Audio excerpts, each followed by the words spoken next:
when the Arab Spring began, it, it, it was, I think, correctly perceived as an extension of this to the Middle East.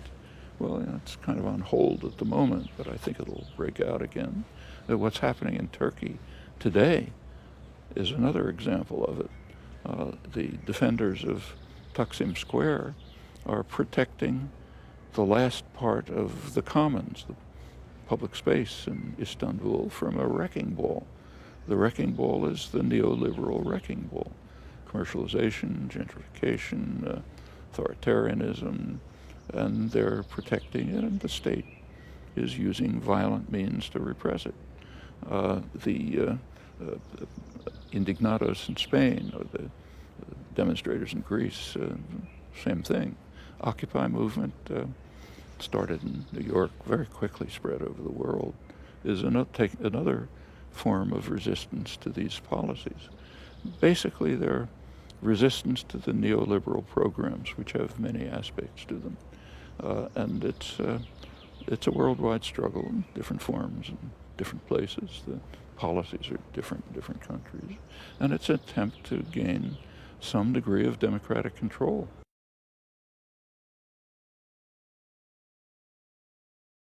There was effective rhetorical illusions created, and they were illusions. Elections in the United States are, elsewhere too, but mostly the United States, are run by the public relations industry, the same people who advertise toothpaste on television, and they're creating illusions, and they know it.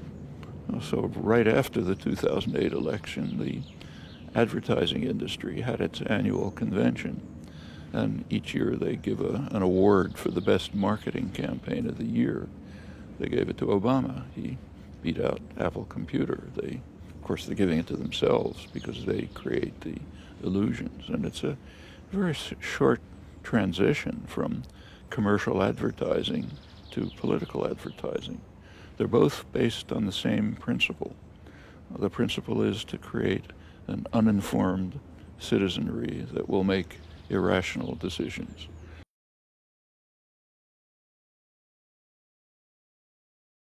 So if you go back 800 years to Magna Carta, its core principle of the Charter of Liberties is presumption of innocence. A person cannot be harmed by the government, punished by the government, without a fair trial before a jury of peers, quick, fair trial before a jury of peers. Now, of course, Magna Carta was quite limited. It didn't apply to all people. It applied to free men, what they called free men, a small category. Now, that's carried over to the U.S. Constitution, Fifth and Sixth Amendments, but again, limited. So, for example, it didn't apply to Native Americans, obviously, or to slaves, or didn't even apply to women who were not considered full persons. Over the years, it's been extended, so not enough, but it's broadened. And now it's being restricted. So under Bush and now Obama, the concept is being eliminated. So take, for example, drone strikes or the killing of Osama bin Laden. They're killing suspects. People who are under Magna Carta have to be apprehended, brought to trial, fair and speedy trial. People who are under detention not just in Guantanamo, under detention in the United States without trial.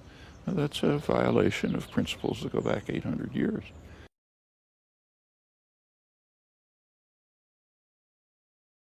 If a person is on the terrorist list, the government's terrorist list, the government can do anything to them, anything, kill them and detain them, whatever.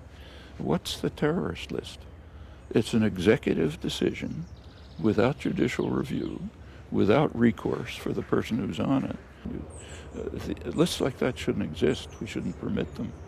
That's a kind of executive authority that you do not want the state to have.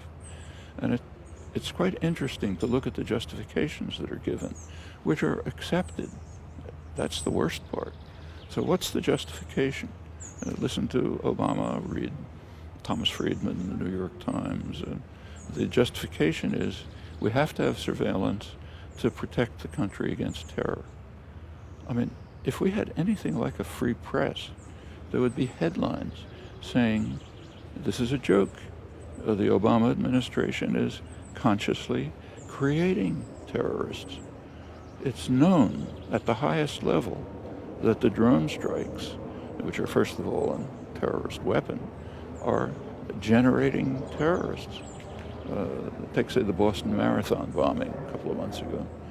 2 days after the bombing, there was a drone strike in Yemen. Usually we don't hear about these things, but this one happened to be made public because there was a young man in the United States from the village that was attacked, and he actually testified before the Senate.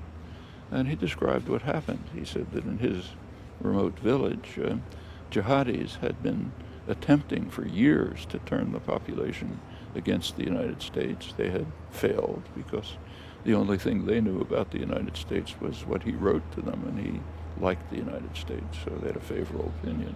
He said with one drone strike, Obama turned the whole village into potential terrorists. Every drone strike does that. A drone is a terror weapon. Yes, of course, Obama is responsible, in fact, for the terror camp. First of all, they are terror campaigns. We should not delude ourselves or others about that. The drone global assassination campaign is a terrorist operation, a huge international terrorist operation.